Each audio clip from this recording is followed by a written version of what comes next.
Hello and welcome to episode 1461 of The Sleeper and the Bust. It is Friday, January 9th. I'm your host, Paul Sporer, joined this morning by Justin Mason. Justin, we're back 2 days in a row. How you doing? Doing good. Up for an early morning recording session and ready to talk some baseball. I like being able to talk baseball a few times a week. Me too, man. I am really geeked. I hope that came across yesterday. Back in the saddle, talking baseball with Justin. And we're talking catchers again. We got into the first three tiers yesterday. Really fun tiers. Deep position. We basically gassed every guy on there, but that's how deep that first part of catching is. And there's a lot of guys I like here that we're going to talk about. Obviously can't deep dive everyone because we would be doing 5 hours today, especially on that tier 8. Again, a reminder, we are following Justin's rankings, which you can find on the site right now. All of our position rankings are up, updates coming regularly. In fact, Justin put a catcher update out this morning. So you can get the latest and greatest as of January 9th with the updates. So let's dive back into it, starting with tier 4, the safe backstops. Alejandro Kirk, Iván Herrera, and Gabriel Moreno, former teammates there with the bookends of Kirk and Moreno, and then Herrera in the middle. I want to start in the middle there because, and you did put this in your blurb about him, but he is expected to catch some.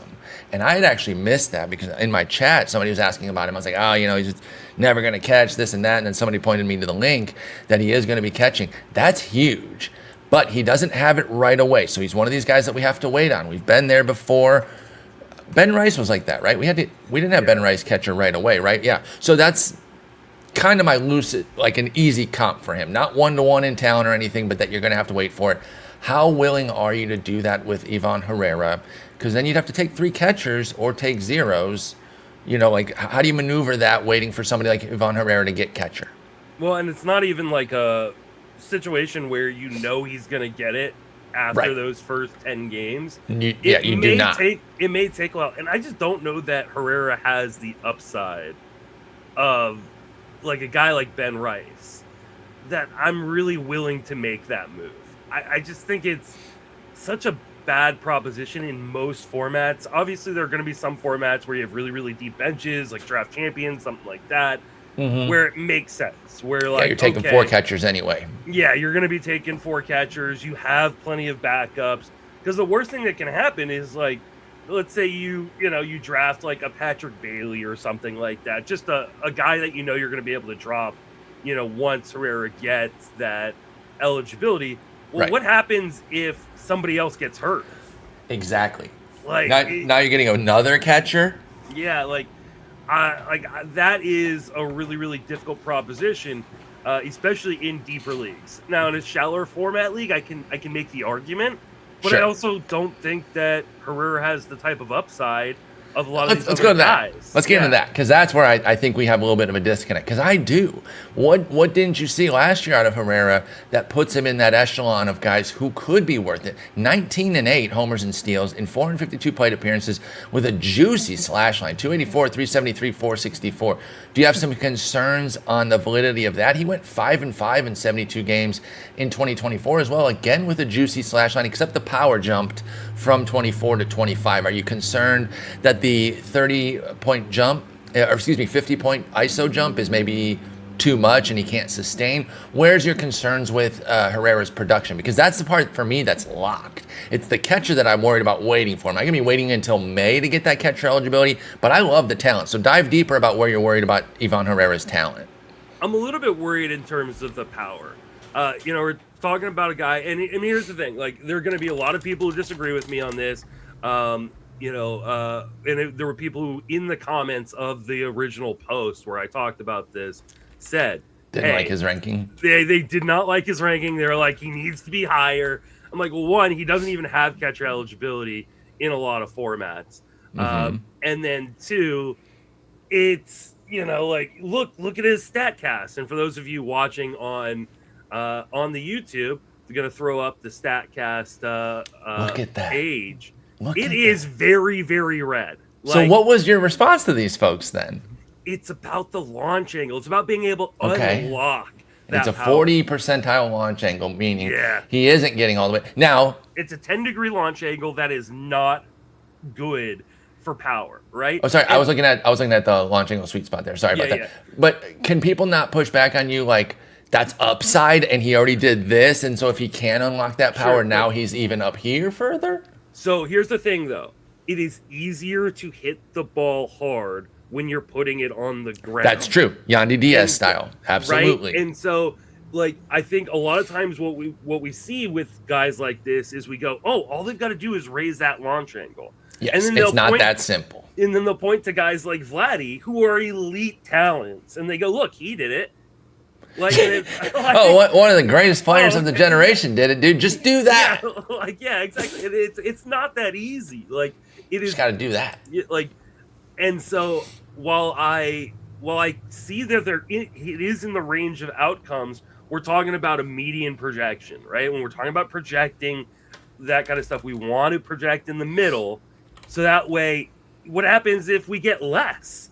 That's fair. That's fair. It doesn't always just go up. Right? You're right. It doesn't just all go up. Everybody did this with Yainer Diaz, and now we're 3 seasons removed from that 23 homers and 377 plate appearances.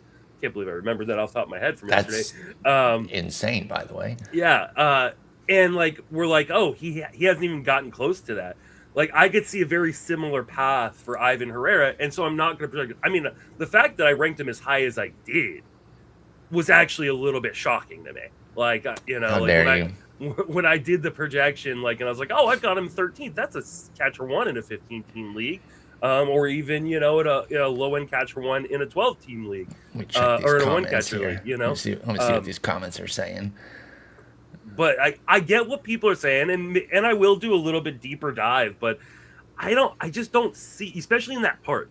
If he was in a better park for hitting on a better team, like, I could make the argument putting him above. And in certain formats, I will put him above, right? If we're talking one catcher leagues, maybe I will put him above Alejandro Kirk, and I will maybe put him above Will Smith.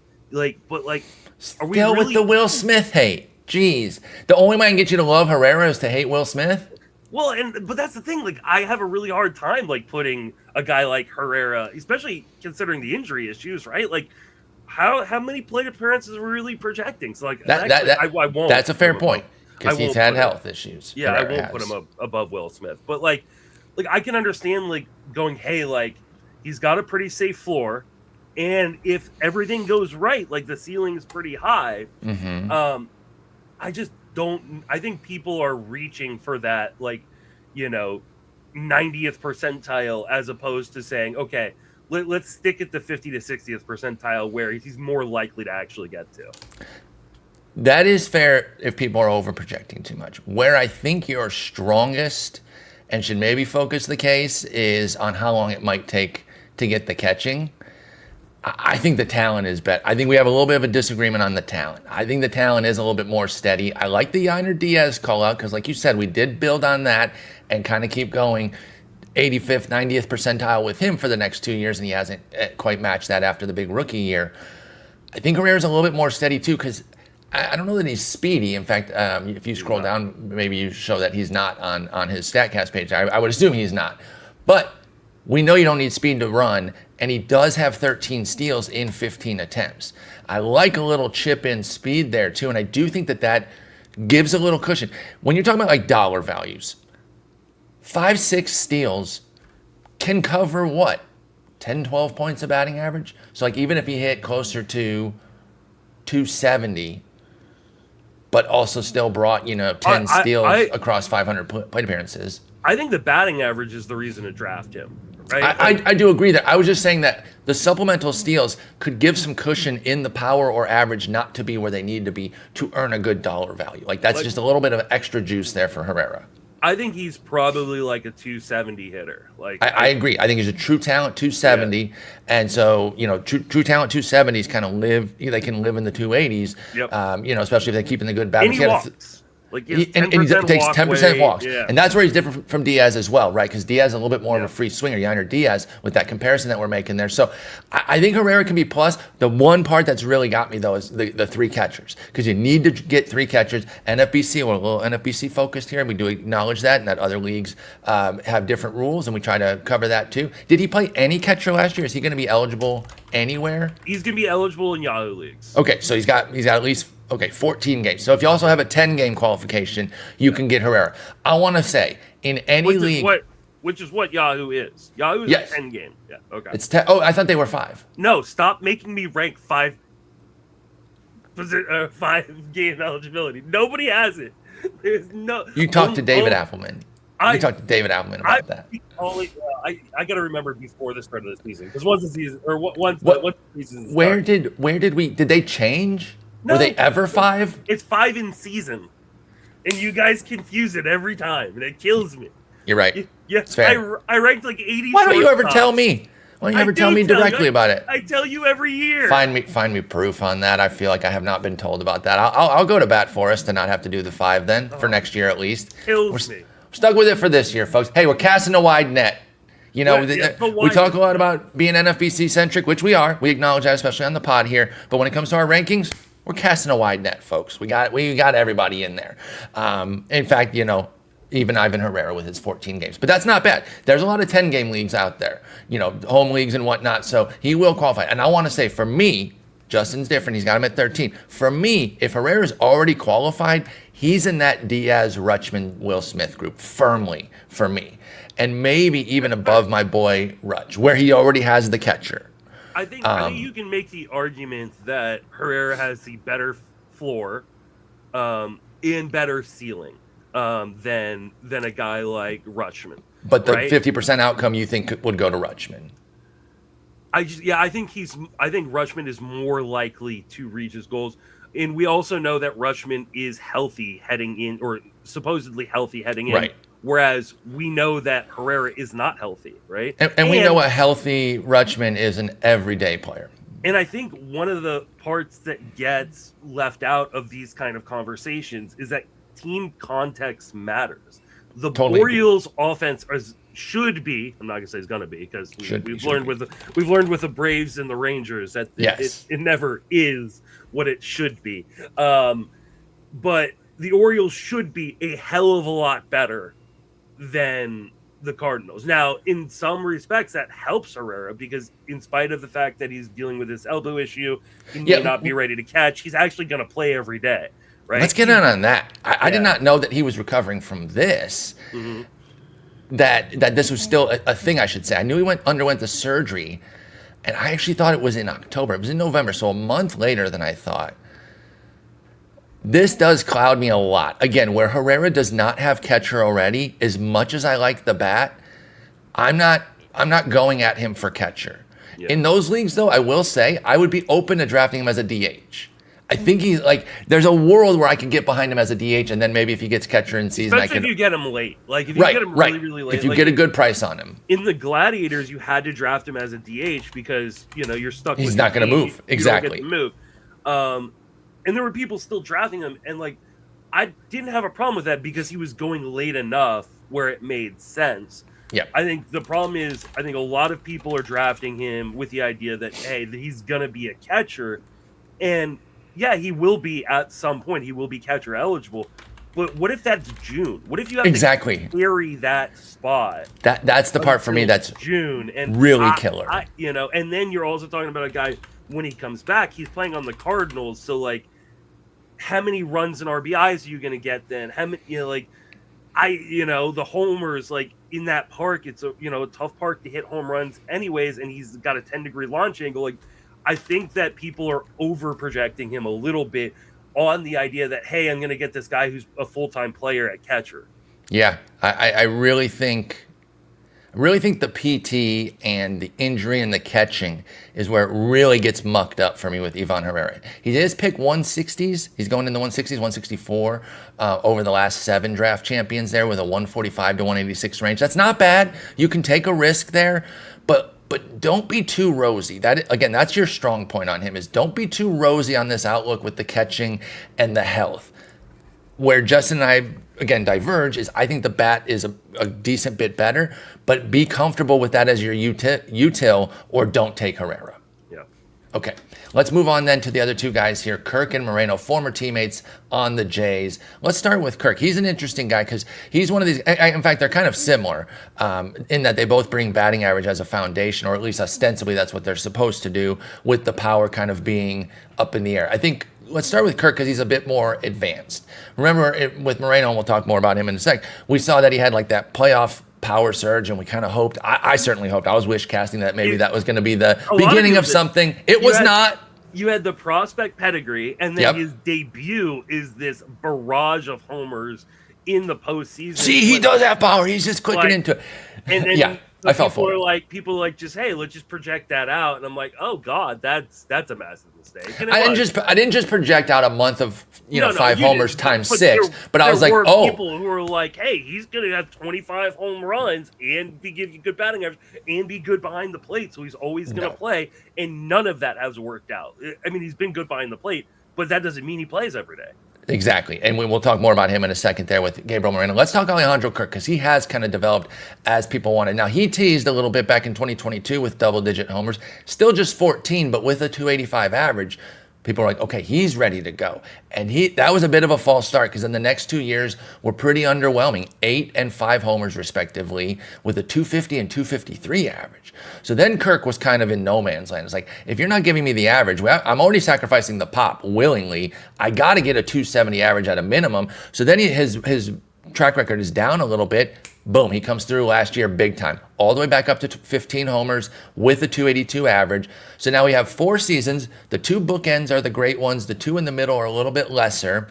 And there were some injuries in there too, so I want to be fair on that. 103 games in 2024.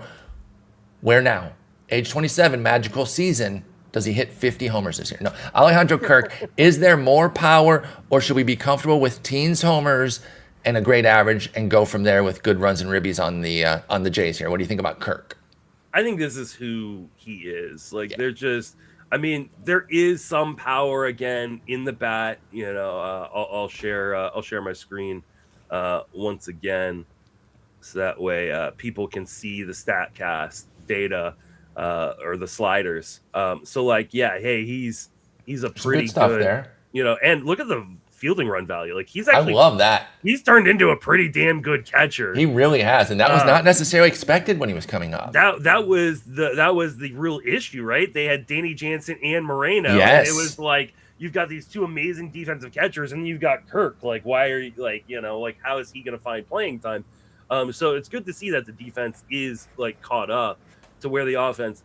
I think part of the problem with Kirk, and honestly, I think next season, one of the other ranking changes we should make is let me make 2 different rankings for catcher, because for 1 and 2 catcher leagues, 1 and 2 catcher leagues, I think you can do that. Yeah. Or maybe just do a supplement. Here are 10 guys who drastically change in 1 catcher. Maybe I'll do an article on that. Or something like that. I run the catcher rankings here at Fangraphs. I mostly focus on 2 catchers. Here's some guys who go crazy in 1 catcher. Their values change drastically, either up or down. And then you could kind of highlight, because I do agree with you. And we pointed out a lot. 1 catcher league, we would do this. 2 catcher league, we would do this. There are drastic value changes. Go ahead. Because part of the problem is very similar problem to Herrera, which is his launch angle isn't high enough for him to really untap the power gains that we saw. And we did see huge power gains. Right. He went up 10% in hard hit percentage. He went up almost 4% in barrel percentage. His average exit velocity was up 2 miles an hour, while not sacrificing the contact skills. The contact skills have always been the thing that have been really, really good. I mean, he sacrificed it a little bit. His zone contact went down from 93 to 88. But 88, that's a good trade-off, though. Yeah. Yeah, 88 for catcher is still really good. I mean, 88 for any player is still really good. I think the problem is there just is it's kind of a high floor but low ceiling. Because I don't know that he's going to untap a ton more power. Maybe, I mean, the one nice thing is we saw him playing 130 games, and he was primarily catching, right? Only 7 starts at DH. But I just don't see him popping off into 25 homer territory. Maybe he gets high teens. I agree. Yep. With a good batting average, but we've also seen hey, he's a slow guy, so he can run lower BABIPs, and he's never broken 300. Alejandro Kirk does not have a 300 BABIP in the majors, and yet continues to be a quality average hitter. He's so slow. He's so slow, and it has to be robbing him some hits. Yeah, I didn't mention in 20. especially on that turf where the ball moves quicker on the ground, right? Right. So, 23-24 was a combined 270 BABIP. So again, there were some injuries there. Maybe he was a little hampered, but he was hurt by a 270 BABIP. It jumped back up to 292 last year for Kirk. I think that's a good point about, that the ceiling is not sky high. The bulk of the ceiling is tied up in something that you can't really get your arms around, which would be spiking a huge BABIP, because we don't really think that he's going to do that. Like speed, even average speed, can really help you extend your BABIP a little bit by getting some extra hits there. He is well below average. Can you scroll down to his speed there? Do they even register it on the board? Oh, it's 2% now. Yeah, it's like when we say Alejandro Kirk is slow, we're talking slowest of the slow here. Yeah. So that's going to rob him some extra hits. So it's like, is he even a 330 upside in a dream season? Yes, there's a dream season potential for anybody, but the elements aren't really there to realistically try to see it. Like when we do bold predictions, we're trying to it's supposed to be out there, but you can see a world. But if I came in 80 percentile, right? Right. If I came in with Alejandro Kirk is going to go 330 and 30, that's just a stupid bold. There's no universe. Even the 330, though, I think would be a little bit too far-fetched because you'd really have to find a world where he's going to run a 350 BABIP. Yeah, and I just don't know that he's going to get there. So it's a floor guy, deep leagues. And this is I think this whole tier for the most part, these are all guys in a one catcher league I'm probably going to just be avoiding. Gabby, let's go back to Gabby then. Yeah. He is a lesser Kirk, and pretty much all the issues that we have of Kirk, except for the fact that he's shown good BABIPs. He has a 324 career. Let's see what Moreno's page looking like here. You're pulling it up now on StatCast for those who are watching the YouTube. Never reached 10 homers. Part of that is volume, though. He did hit 9 in 83 games last year. So he's a teens home run hitter, too, I believe, Gabriel Moreno. Does he have better upside then because he's run better batting average, BABIPs, I should say? Does he have a higher batting average upside than Kirk, maybe? I think he probably has a very similar. I think he can, his launch angle is a little bit better. It's 14 degrees. Doesn't hit the ball quite as hard as Kirk, but it just, I think, a more efficient way of using it. Zone contact right at 90%. Doesn't swing outside of the zone too much. 7% swinging strike rate. So, I do think there is a world in which Moreno, can outproduce Kirk. I think the biggest issue is they don't let him play as much as Kirk. They give him a lot more days off to keep him fresh, keep him healthy. And so I think there's a volume issue there in Arizona that Kirk doesn't have in Toronto. I definitely agree there because we just have not seen full seasons out of Moreno yet. Yeah. And so, from a volume standpoint, Kirk's got him licked there. If you could match their plate appearances, I do think Moreno would have a decent chance to surpass him. I wonder if, maybe this is the year they need to commit to him a bit more. He'll be age 26. What are we waiting for here? If he stays healthy, can we get the full commitment? Now, I'm not saying you can go out and bank for that or should pay full price for that, but I think there might be some playing time upside if they finally commit to him.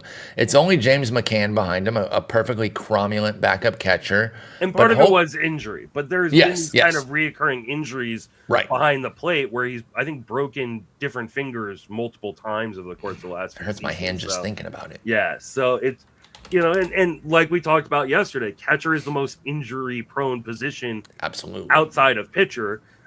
So these guys are going to get banged up, and what we've seen from Moreno is he's just not been able to rack up the plate appearances necessary, and this is why these guys at the top are at the top, right? These plate appearance monsters are at the top of this rankings for a reason. Absolutely, because they've shown it time and again that they can be counted on, and somebody like Gabriel Moreno simply hasn't yet. So you need to be mindful of that. You can like him. You can see some upside. I see a path for it too.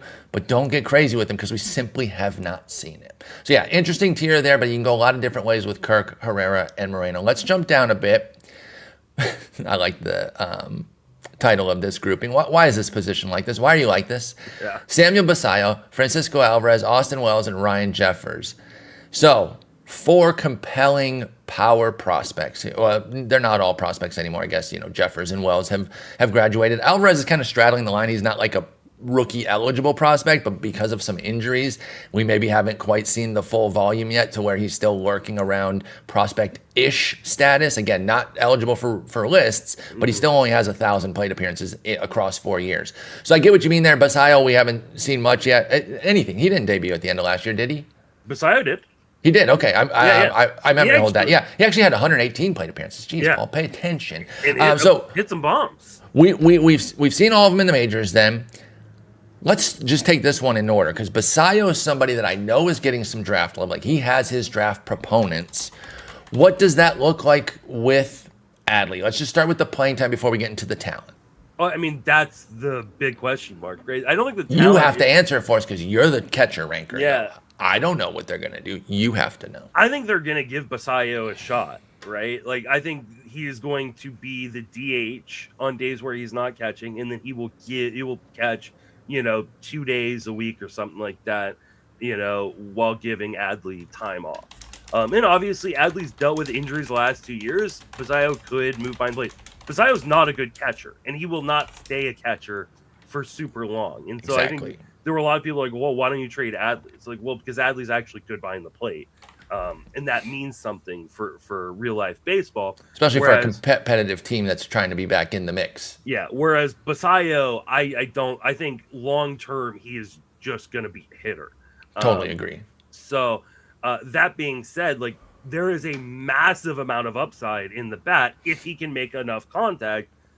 The problem again goes back to the Orioles. It goes back to team contacts. And what have they done with a lot of their top prospects who don't hit right away? They get sent out. And so there is massive downside. While there's massive upside here because the 70 or 80 degree power, depending on how you want to classify it, is real. Mm-hmm. If that 40 grade or 30 grade hit tool doesn't come through right away, he's going back down to the minors. They will not hesitate to send him back down. They've done it with virtually all of their prospects at one point. Yep. And so, like, would I like to think that, hey, he's going to get the Jackson Holiday treatment and not get sent back down even when he struggles? I would like to think that, but is that wish casting something? I think there's a lot more risk than the ADP suggests that Basallo is going to stick at the major league level. Yeah, 177 ADP, which isn't a top pick, but it's also not nothing, right? It's not even in Justin's free status yet, which he starts saying around pick 200. You guys know he drives me nuts. But it's not even that. It's not even Justin Mason free. That's a real pick. Like, you are putting, not all of your mid-round picks are going to work out, so you take some risk.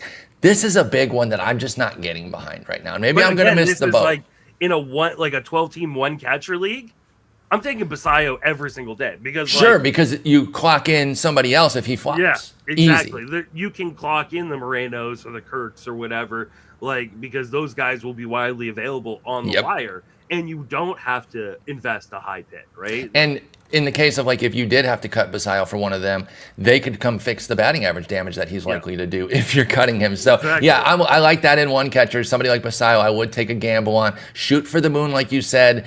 Try to land that rookie who's going to rip 30 bombs. He's probably not. He could, though. It's possible. So we'll see how that plays out. Let's talk Alvarez. We've had a few false starts with him where it's looked like he's coming on and ready to be the guy, Francisco Alvarez, and then something happens. Injury, underperformance. Like, again, I think we've had a couple of false starts there where we thought he was the dude. Only 76 games last year. It was the injury last year that really got him. 11 homers, 256 average when he played. That's pretty good.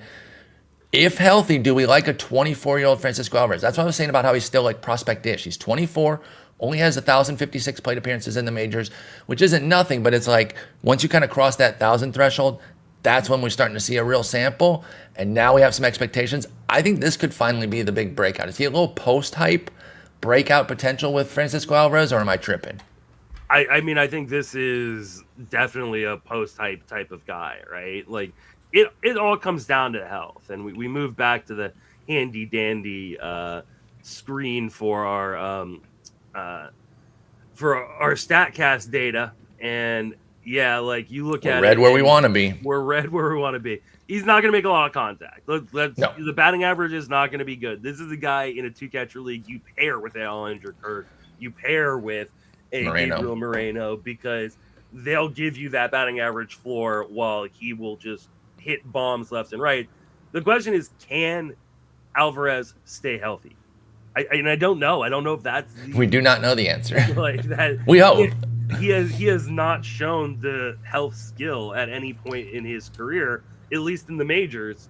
It's still a very young career, right? Like you said, he's only 24 years old, and he just turned 24 in November. So like this is a guy who is extremely young, and we've seen plenty of guys who struggle with injuries at the start of their career, turn out to be stalwarts of health later on in their career. So right. If you get him to 450 plate appearances, I think you're gonna be happy. 30 home runs in that bat. Yep.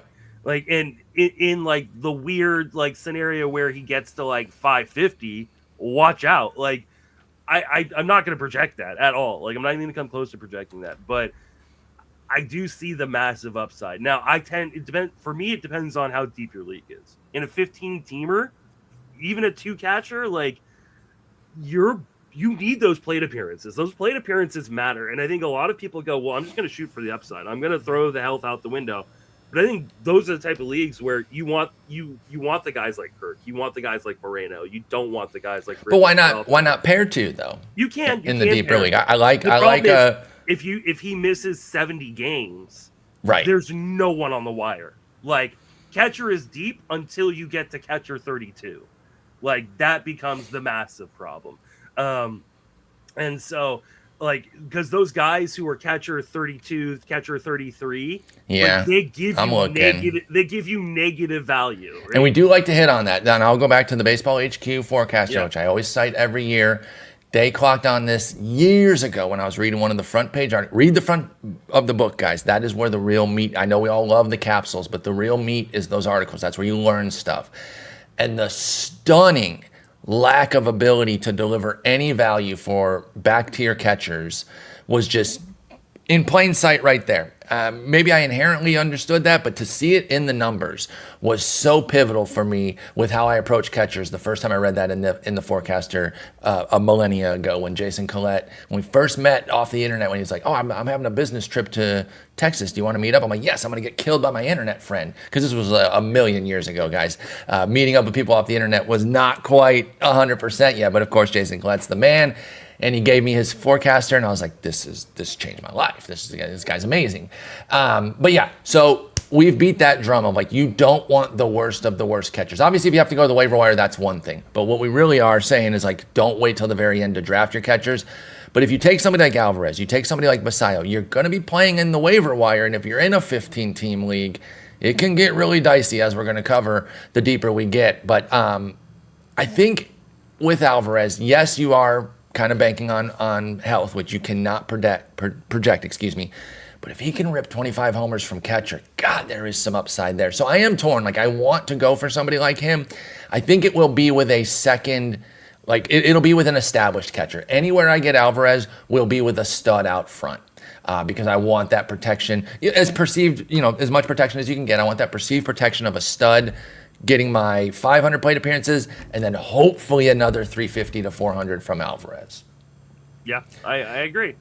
All right, let's go to Wells and Jeffers. I want to talk Wells. I don't think we're going to deep dive Jeffers unless you have some points about him. I've been hearing that people are off of Wells because he has a degenerate finger issue. Oh, I didn't know about this finger. So apparently he's got an issue, or not. Degenerate is the wrong word because that implies that it's going to continue to get worse. I just typed literally Austin Wells in the search field for RotoWire, and they say no players found. I typed just Wells, and it said, what is going on with the search over here? Anyway, he has a finger issue. Oh, they don't even have it in their news. I just read about this the other day, that he has a finger issue that is permanent. I didn't mean to say degenerative. Arterial damage in his left index finger. Yes. Why isn't this on RotoWire? I'm really surprised. But are you reading about it that it says it's not going to go away? He played through it, but we saw how he played through it. And I guess what I'm trying to ask here with this long-winded and disjointed question is, does that finger arterial issue, does that bother you with Austin Wells? Because it bothers me. The report I'm reading says, and it was from last season in July, it says it's not expected to be a long-term concern. Okay, I got to find what I found then, because I swear I just read something this week that said it's not going away, that he's still going to play and everything. So unless I was dreaming, I don't think I was. But anyway, let's talk about him more broadly then, and I'll look for what I found there. Okay. Austin Wells was somebody who was a darling last year, a fantasy darling. I know I was pretty keen on him. I actually went double Yankees in a league with Rice and Wells. Obviously, I had to wait on Rice, but I had those two going for a while. He did still rip 21 homers, but he hit 219, Justin, and that was 10 points less than his first two seasons. Well, his first season was 19 games, but 229 the first two samples. So no average. And if this finger, if I can find if this is a long-term thing, which I swear I just saw, are we concerned that would eat up some of the power? Where are we at on Wells? I am remarkably scared right now, unless I dreamt up this injury. I mean, the only thing I'm seeing that was like in October is some guy on Twitter saying Austin Wells sucks too. Middle finger to all Yankees fans. Like when I type in Austin Wells finger, that I'm not seeing anything. Can I read else. I don't read Twitter. So I don't think I read some old ass tweet. I don't know where I got that. I'm making shit up, guys. I'm sorry. I'm AI over here. I'm Chat GPT out here. I'm the Chat GPT of. Are you pouring out water while you do it? Clearly, clearly, unbelievable. Anyway, all right. So if let's put that off to the side right now because it is unsubstantiated bullshit that Paul's just making up. But let's go off the talent then. Where are you at on this power guy, Austin Wells, who cannot have a good batting average to save his life? Is there upside with it, or is it all BS? I mean, I think there's upside, but the upside is because he plays in Yankee Stadium, where like that left-handed swing where he tries to pull it and lift it works perfectly in that park. But I think Austin Wells is always going to be a bad batting average guy. I don't think that we're ever going to get to a point where like we're going, oh, Austin Wells won me my league, but like, could he spike a high BABIP and hit like 240 and knock out like, I don't know, 30 home runs in a season? Yeah, I think he could. Like, there is that upside. I think the more likely scenario is kind of what we saw in 2025, which is, 20 plus home runs. Maybe it gets up to 25 this year because the power is pretty decent. But it's going to come at the cost of your batting average. And that is a problem, and it's kind of interesting because it's less about the contact skills. He was league average zone contact last year, and 30% O swing isn't bad. 12.5% swing strike rate isn't egregious. What it is poor swing decisions. Like, he is not a good determiner of like when he should take a pitch and try to pull it. So probably that finger. It could be that finger, and maybe it is a matter of like, hey, I'm trying to pull it. I'm trying to do it, and he's maybe doing a little bit too much as opposed to just trying to be a hitter, right? Like, maybe you should get up there and just say like, hey, I'm just going to try to hit the ball hard and let's see what happens. I think the real interesting thing for me is that the walk rate was almost cut in half in 2025. He went from 11.5% to that's the finger for sure. Like, where did the patience go? Right. I don't know. I do think that he's probably like a 225 hitter. He's probably going to hit 20 to 25 home runs and get pretty, he'll have better runs and RBIs than guys like Kirk and Moreno just from being in New York. But ultimately, I just don't know that the upside warrants kind of the pick here. I think there's just too much downside, especially in that batting average department.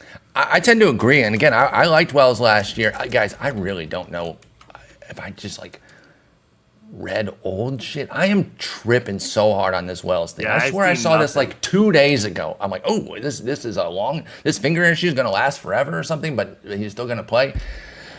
All right, well, I'm just creating newscasts in my brain or something then while I'm sleeping. So yes, don't go off that right now until I substantiate that. Maybe the finger is done from last year, but the skills themselves are a problem enough. So even if Austin Wells' finger is perfect, I've still got major concerns here that despite liking him last year, even with a fair 217 price, that's not crazy. I'm with you, though. I want to go elsewhere. The guy right next to him, the catcher right next to him in ADP is in the next tier if you want to go to the deep league intrigue, and it's JT Realmuto. oh, how the mighty have fallen. One time the greatest catcher in fantasy for many years. He's now down here as kind of a spec pick. Where are we at on JT? Is he's a free agent, isn't he? Realmuto? Yeah. Yeah, he is a free agent, and I don't know where he's gonna sign. That's the tough part, admittedly. I feel like he should go back to Philadelphia because right now Philadelphia is Marchand. Yeah, they don't really have anybody. He has to go back there, right? I would assume so. There's nobody on the market either. But how is this not done? Sean Murphy's not healthy to trade for. Who the hell else are they gonna get? I don't know. I really trade for don't. Yeah, right. Trade for Basallo. I said trade for Adley because he's an actual catcher. But yeah, I mean, if they traded for Basallo, that would be a monster player to have. Yeah, I just don't know what they're gonna do. Yeah, I'm looking at who else is available by projected WAR. The next best Jonah guy Heim. is Victor Caratini, according to our board, at least according to projected WAR. But yeah, Heim is up there, Sanchez, Christian Vasquez, Reese McGuire. It's bleak, folks. And let me be clear that Realmuto's projected WAR isn't that high either at 1.8, but it dips down to 1.2 for Caratini, and then everyone else is sub 1 on the projected WAR. I'm very surprised that he hasn't gotten more talk in the market. I guess the question is, who else needs a catcher? There has to be teams that need a catcher, right? Well, I guess it would be incumbent upon us to name them then. I'm looking. I'm looking for a depth chart breakdown of all the catchers here. All right, so no on the Angels, no on the Astros, no on the A's, the Jays, the Braves, the Brewers, the Cardinals, the Cubs, maybe? They got Carson Kelly. They got Amaya and Carson Kelly. Oh, yeah, they got young guys. And Moises Ballesteros. Sorry, they got young guys. Ballesteros. D-backs, Dodgers. Yeah, Ballesteros is quote-unquote catcher. Patrick Bailey for no Giants. There isn't a team. No Guards, no Mariners, no Marlins, no Mets, no Nats. I mean, because they're going to stick with Keibert, and they just got Harry Ford. And they just traded for Harry Ford, who we'll talk about. Padres, I think they're going to stick with Fermin. Is Realmuto really a big upgrade? No. Campusano is and then we get to the Phillies, and it's glaring as hell with Marchand and Stubbs. Yeah, so he's going back to the Phillies. He has to. Yeah, maybe the Rays. They have Nick Fortes and Hunter Fiducia. Didn't the Rays? I feel like the Rays just moved some. Did they get somebody? They might have traded. I'm just looking at depth charts on RotoWire right now. No, they've got Fortes. Right? It's yeah. The Rays would make sense. It's Phillies or Rays. The Rays aren't going to spend money. Well, then they won't have to. He's not going to be that expensive. And can he get a 1-year deal? Mm-hmm. So they can give him a 1-year deal. They don't have to commit. So I could see the Rays. But either way, look, I think it's going to be Phillies or Rays, folks. I'd be really surprised if it's any of those other teams. Let's just put him back on the Phillies for now. Realmuto back on the Phillies. Going past pick 200 after Austin Wells, I think I'd rather just have Realmuto. Oh, I think I would too, because I think the floor is that much safer. If we're talking one catcher league, I would. I mean, unless you're in a 20-team one catcher league, I think you're gonna have better options. So yeah. So we're mostly talking 2 catcher leagues from this point on. For sure. I think the floor is just safer with the batting average. I mean, his worst batting average over the course of pretty much his entire career was 252. You're getting a really good batting 30 points clear of Wells. And you're not going to get the power that you used to from Realmuto, but you still get the chip and speed. Stole 8 bases last year. He is just a really, really fine catcher too, as long as he ends up back in Philadelphia, which, like I said, I expect him to, and I think we both expect him to. So. Yes, I totally agree there. I wouldn't be upset if, even going back to the Trop, which is not a great place to hit, I still think he could just be fine if that's where he wound up. But I think he's going to the Phils. I think that's locked and loaded. Okay, so let's continue on here with this next tier. There's a big one. Again, we can't get into everybody on a deep dive. Realmuto, Stephenson, Tyler Stephenson, Logan O'Hoppe, Carter Jensen, Dillon Dingler, Kyle Teel, Carson Kelly, Sean Murphy, Harry Ford. All right. So everyone else in this tier is young or youngish. We'll put Murphy off to the side because he's hurt. Yeah. So if we put Realmuto and Murphy off to the side, and Kelly, then everyone else is young. Among Stephenson, O'Hoppe, Jensen, Dingler, Teel, Ford, who's your big breakout pick? Who has a monster year this year from that group? And I'll acknowledge that Stephenson's a little bit older than this group too, but still he could still grow, I think. Yeah, I think it might be Stephenson. We've seen like the potential before, and yes, last year was injury plagued, and so we give him like a little bit of leeway there. But if you look under the hood on Stephenson, and I should just bring up his StatCast. While you're doing that, I'll point out I'm a longtime Stephenson fan. I've been wanting this. I've been trying to make this happen for years, and we've had fits and starts. Of course, 2024, when I didn't have 50 million shares, is when he finally popped off. Comes back last year and fell off a little bit because of the injury. Only hit 231, but hit 13 homers in 88 games. And now you got the StatCast up here, and we see that red right in the middle, right? Those three categories that are all power that says, and this is exactly why I've liked Tyler Stephenson for so long. He can mash. He can mash the piss out of the ball. Yes, and this is a good team, too. I like this Cincinnati team. He is my pick as well. So I'm sticking with him. Because the problem has been with Stephenson is he just does not elevate the ball again. Like yes, another one of these guys who beats it on the ground. Yeah. And that's where those big gaudy numbers come from. Last year he had a 38% ground ball rate. You're like, oh, okay, sweet. But he still had a 38% fly ball rate. He just sprayed everything. Line drive. Okay, yeah. So, that's good, but it didn't even result. The crazy part for Stephenson is that didn't even result in a good average. He had a 322 BABIP, which is solid. That's good. 231 average. Yeah, I bet. So he might have been unlucky, and then striking out 34% of the time means that you get unlucky on a handful of batted balls, and you don't have enough batted balls to overcome that bad luck at that point. So I think there's real upside here to basically run it back on 2024 with the average 258, but I still think he can get to 20 plus homers. Maybe not the 30 plus that I thought years ago when he was a prospect, but I still think he can be a 20-some homer guy, 250 average, decent runs and ribbies, because, again, I think Cincinnati's good. I remain in on Stephenson. I think he's fairly priced, too. I don't mind a 248 price point. I feel like Stephenson is, in some ways, and it's a different profile for sure. So don't like yell at me in the comments until I've actually finished what I'm going to say. But it's, in some ways, like a Timu Yainier Diaz. Now, he walks a lot more, right? Okay. But what I mean is, what we've seen from Yainier Diaz is we've seen like one season with a massive amount of power and then another season with really good batting average. And people are like, hey, if we can just Frankenstein this together, like we could have like a star player. And I think Stephenson's one of those guys that were like, hey, if we could just Frankenstein some of his better seasons or parts of his seasons together, we'd have a really good player, especially in Cincinnati where it's just so easy to hit for power. I'm not projecting that at all, but like this is a guy that I would think about as a C2, especially in like a 12-team two-catcher league. Absolutely, because there's still some heat still to replace if you had to. On the wire, so. Yeah. No, I'm with that, and he's my breakout pick from that group as well. But I will say I like a lot of this group here. Again, O'Hoppe, Carter Jensen, Dillon Dingler, Kyle Teel, and Harry Ford are the other youngsters, putting Kelly aside as a solid vet, and then Murphy with the injury. Can we talk a little Dillon Dingler? I don't want to be too much of a homer, but I like what I saw from him. And I will say, when we drafted him out of Ohio State, that was my biggest issue. You know, Ohio State, that's disgusting. But I knew he was a good player, and I was excited for him. One thing I thought, I was like, he'll be a good catcher. I think the defense will be there, and then we'll kind of see where everything else goes. And in his first full year, he took the job, man. He was in a platoon with Jake Rogers, and he said, nah, I'll take that. I think Rogers also got hurt to open the door, but he wound up, Dingler did, with 469 plate appearances, 13 bombs, and a 278 average. He did have a 345 BABIP, which I doubt we're going to project for him this year.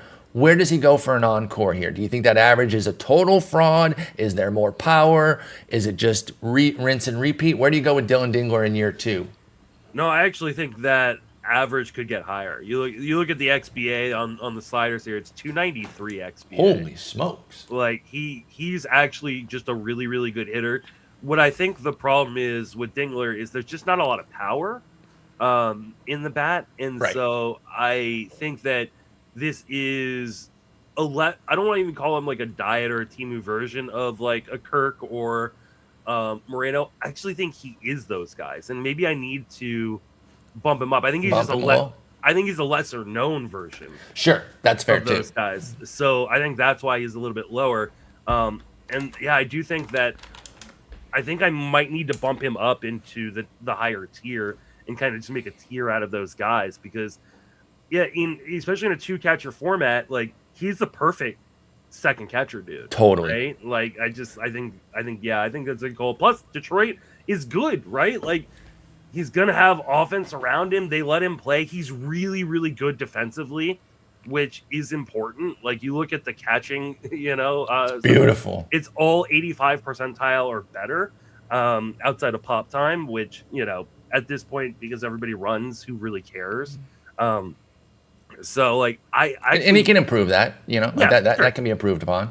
Yeah. So I think this is one of those guys because, and here's the thing, like those of you who play Dynasty will know this.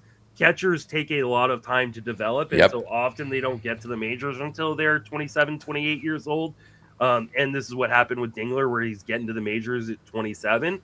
But I think he's a pretty good guy, especially in your 2-catcher formats. Yeah, I think he's fully formed and ready to go. I'm excited to hear your excitement for Dillon Dingler because I obviously share that. But sometimes you want to know when. I think next update he's going to be moving up. Good. I like that because, I mentioned how JT Realmuto's going behind Austin Wells. So's Dingler, and I'd take Dingler easily over Wells at the same price, let alone a little bit cheaper. Now, it's only 6 picks. I don't want to pretend that Dingler's going light years later, but I don't think he should be going behind Wells. I really, really like Dillon Dingler for my Tigers. Logan O'Hoppe is somebody that we've talked about pretty glowingly in the last couple of years as like somebody who could definitely do something behind the dish. And not 20 homer seasons, 20 and 19, I have to be honest, but pretty close to 20 homer seasons. Problem is the average went from 244 to 213 last year. Is that as simple as a 318 to 267 BABIP drop? Or is there more to it with O'Hoppe, who does strike out a ton and doesn't walk, so he does put himself in harm's way for batting average? Where do we go from here with him? He's 26. He's been putting up these 20 homer seasons. Is there more power? Can he get the average back? Or are you sacrificing average for power upside? I think you're sacrificing power for average. Sacrificing average for power. Yeah, sacrificing average for power. And maybe I should have him like kind of right next to Austin Wells because I don't know how different. Similar. Yeah, I think the big difference is Wells plays in Yankee Stadium with the Yankees and the Angels. Well, I don't think the Angels will be a complete dumpster fire. They're not going to be good. Agreed. They'll be regular bad. These are bad contact skills. We're talking about a 15.5% swing and strike rate, 81% zone contact, 31% O swing. Like those are not good numbers, especially when you combine them together. What is there is the power. And if you look at his StatCast page, you go, okay, average exit velocity, barrel percentage, hard hit percentage are all red, but not bright red. Like, not crazy red, yeah.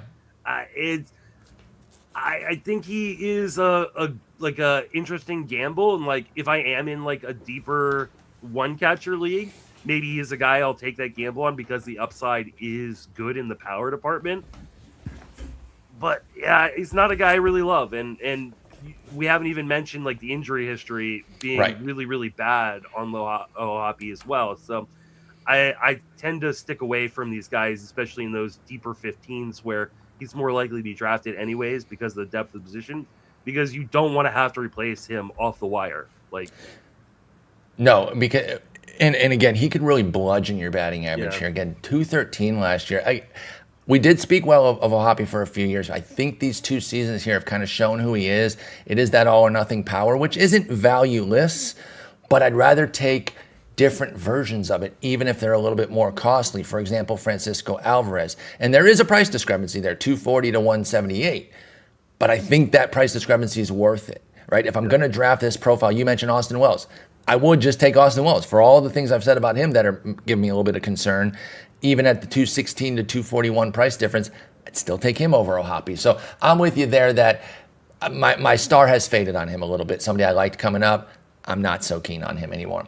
Someone I am keen on, though, is Carter Jensen with KC, and only keen on in the sense that I acknowledge that he's good. I'm not excited to watch him rake against my Tigers 15 games this upcoming year. They got a fun catching tandem with Perez and Jensen. Question is, how much is he going to play? Because I think you mentioned this yesterday that Perez is not going to get the supplemental first base DH as much with Pasquantino in India, which means that Jensen's not going to get those either. It's all a PT question with him, I understand, and I know that that's a big unknown. So I'm going to assume that you're going to feel that it's going to be pretty low PT, but go ahead and tell me, what do you think? So this was another guy I got yelled at in the comments for, right? Because I have him much lower. You ranked him based on that, not on his talent, I presume. Yeah, like I believe in the talent, and if Sal Perez got hurt, if Pasquantino or India got hurt, or if they just decided to move on from India, right? Like I could see the path for Carter Jensen to get to 450, 500 plate appearances, but as things are presently constructed, I don't know where that is. Yeah. And like Fangraphs depth charts, they agree with me, right? Like they've got him 380 plate appearances, and even that's kind of pushing. Steamer's got him for 277. Like, and this is kind of what we saw with like Freddy Fermin, right? Like Fermin like showed some stuff where like, hey, like I think he could be a pretty interesting catcher if he got the playing time. But he sucked behind Sal Perez, who just soaks up plate appearances. And now they have other options at DH, at first base, that they haven't had in previous years with Pasquantino, with India, with Caratini. Like, there are these guys who can, like, they can put there that are real bats because Kansas City's getting better. So, like, I just don't see where the path to playing time for Carter Jensen is. From a straight skills perspective, I think he's really, really interesting. And like really interesting. Yep. I mean, he was great in his 69 plate appearance sample. Nice. Like showed a ton of power. Like, I'll bring up his player page. I don't know what they're going to show on it because he only had 69 plate appearances. I think they'll do that like shaded out version of it, maybe. By the way, I will say this. I've been one of the douches who likes to do the nice with the 69 and all of that. I freely acknowledge the clownness of that. With the whole 6'7" thing, I at least now see how dildonic I am and annoying. Like those of us, you've been doing the 69 forever. If you're mad at the 6'7", you're being a hypocrite. Okay, it is annoying, but so is 6'9". Go ahead. Oh my God. Oh my God. Like, I know why people, for those of you who aren't watching the YouTube, like, go check out Carter Jensen's player page because you look at like what he did in that small sample and everything is red. Everything is bright Everything's red. at the top end, yeah. This is like you created a video game player. Yep, now, and you gave him all the points. We want to be very careful that this was only a 69 plate appearance sample. And like that is not indicative of necessarily who he is going to be. But he did go 20-10 in the minors in 111 games as well with Jensen, right? Like this isn't just a 69 plate appearance out of nowhere. You don't want to project that too far with that, but he was a really good player this past year. So like, but I just don't like, maybe it's a matter of like, I need to ignore the path to playing time and just I don't think you focus on like, hey, the skills are so good and he is their number one prospect in their system. They've got him up. Like, but here's the thing, his clock hasn't officially started, right? Like he hasn't reached like, he's not like they could send him back down to preserve the service time. But should they? No, they absolutely shouldn't, and I hope they don't. The more I'm looking at this, the more maybe I'm like, because he DH'd 10 times last year. Yeah. And look, in just 20 games. I think Jonathan India is a perfectly cromulent MLB player. I've been a fan of his. I think they should. Ain't no way, dude. Ain't no way I'm playing him over Jensen. Like, now, send India to my Giants for like, He is such a giant. Late career India is going to be such a giant. You're so right. Now, here's one thing that you have to be mindful of. You generally don't want to play both of your catchers full time. Especially in the same game. A lot of times teams don't even want to bring in their backup catcher into a game in case something happens and they have to go to an emergency catcher. So that would, if Jensen became like the primary or a lot of time DH, they would probably need a third catcher on the team. At least that's how most teams approach it. They don't like to play both their catchers all the time. So that is a one hold up there of Jensen just taking DH. Kansas City has done that when Sal isn't catching. Right. They've let him do it while they have like Fermin catching back there or whatever. So maybe they're the team that's open to it, and maybe it's Jensen. Does he catch well at all? I mean, at least off the 69 plate appearances, we don't have anything. I don't think he's like a great defensive catcher. I think he's like an average defensive catcher. I'm not 100% sure in that. So yeah, I think maybe they could maybe Perez and Jensen trade catching and DH just to keep each other's legs fresh. You know, the older guy, Perez, and then the younger guy, I'd love to see Jensen. But until we, like, if they moved India, right? If they moved a guy like India prior to the start of the season, or even prior to spring training, like Jensen shoots up these ranks, right? I honestly could see myself putting Jensen into the top 10 catchers. Like, oh yeah, if we thought the playing time was going to clear, like he'd move way up. Like, would you like if you could guarantee me 450 plate appearances from Jensen? Are you taking Jensen or Will Smith? I'm still taking Smith. Your Dodgers hate is insane, but I was going to put him in the safe backstop group. That 12 to 13 is where I would put Jensen. I think I'd put him above Rutschman and Will Smith. Like, I think I'd put him. I think that's a little aggressive. I don't know. Man, the skills are really, really good. They are. And again, we're talking if he had the guaranteed PT, which we don't have right now from Jensen. I will say this: if you're that keen on him, if he gets the PT, you should move him up even before he gets it, as an indicator that, like, hey, I love this guy's talent, and we need to get the batting average. Honestly, like, obviously I can't move him up. Plate appearance, not batting average. Sorry, I love his talent, but we need to get the plate appearances. Obviously, I can't like move him up that far yet. But maybe he should be in the tier with Alvarez and Wells. That's what I was thinking. Like, maybe right in between Alvarez and Wells. Like, I like that. I think that makes some sense. You should look into that for your next update, because you're getting me sold and hyped on the performance. We just need to find that PT. And I'm sorry, Jonathan India, I think you got to be looking over your shoulder. Well, and India's injury issues, right? Pascatino constant injury issues. So, like, maybe, and like, you know, as much as we love Sal Perez, like, he's had these random injuries that have happened. He's 100 too. He's 100, yeah. So, like, I'm talking myself into giving him more playing time. Carter Jensen, stay tuned, folks. Like, again, keep an eye on news and notes, or I'll make up some phantom notes, and next podcast I'll come on and say, I read an article he's going to play 170 games. Carter Jensen only 162. Has a super finger. He has, his fingers are made of vibranium, folks, so he's good to go. I'm gonna find what I found, because I'm so pissed about that Austin Wells thing. Anyway, in the rest of this tier here, is there anybody that you really want to talk about? Harry Ford, real quick. That's exactly what I was gonna say. I think we should get some Harry Ford chatter going. He was part of the big Jose Ferrer. That was an interesting trade, because they traded a reliever for him, an interesting quality reliever. Ferrer, I think, could be a monster there. But Ford is top 50 prospect who people really giddy about. So the Ford lovers think that the Nats absolutely cooked on this deal. Well, are you in he's agreement? Like a former top 20 prospect, right? In some circles, like, I mean, I think maybe that kind of hype is a little bit insane. But I will say this: like, he is still a top 50 prospect. He debuted last year, but it was only 8 plate appearances. He had 8 plate appearances over 8 games, right? So, like, he never even started. He just, like, came into the game to get a plate appearance here, a plate appearance there. Yeah, get a late at bat. But he had a great AAA season. Harry Ford did.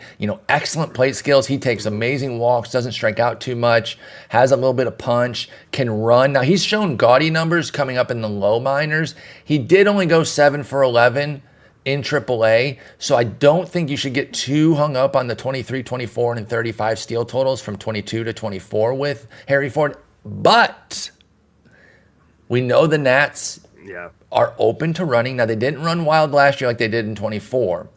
But they're still, top 10 in baseball. Exactly. They are among the teams that will push the pedal, and I wonder if they would allow him to even, get toward 8 to 10. Again, you don't need many for a catcher, many steals to deliver for a catcher to be something worthwhile. Is the playing time there for Harry Ford? Keibert Ruiz, a guy that we've been talking about now for a long time, who's younger than you think for as long as we've been talking about him, but he hasn't really. He's been kind of who he is, a contact guy. He's like I know you like to do your Temu versions. He's a Temu, Kirk or Moreno, in that all he does is make contact. He doesn't bring anything with it. And last year was absolutely dreadful.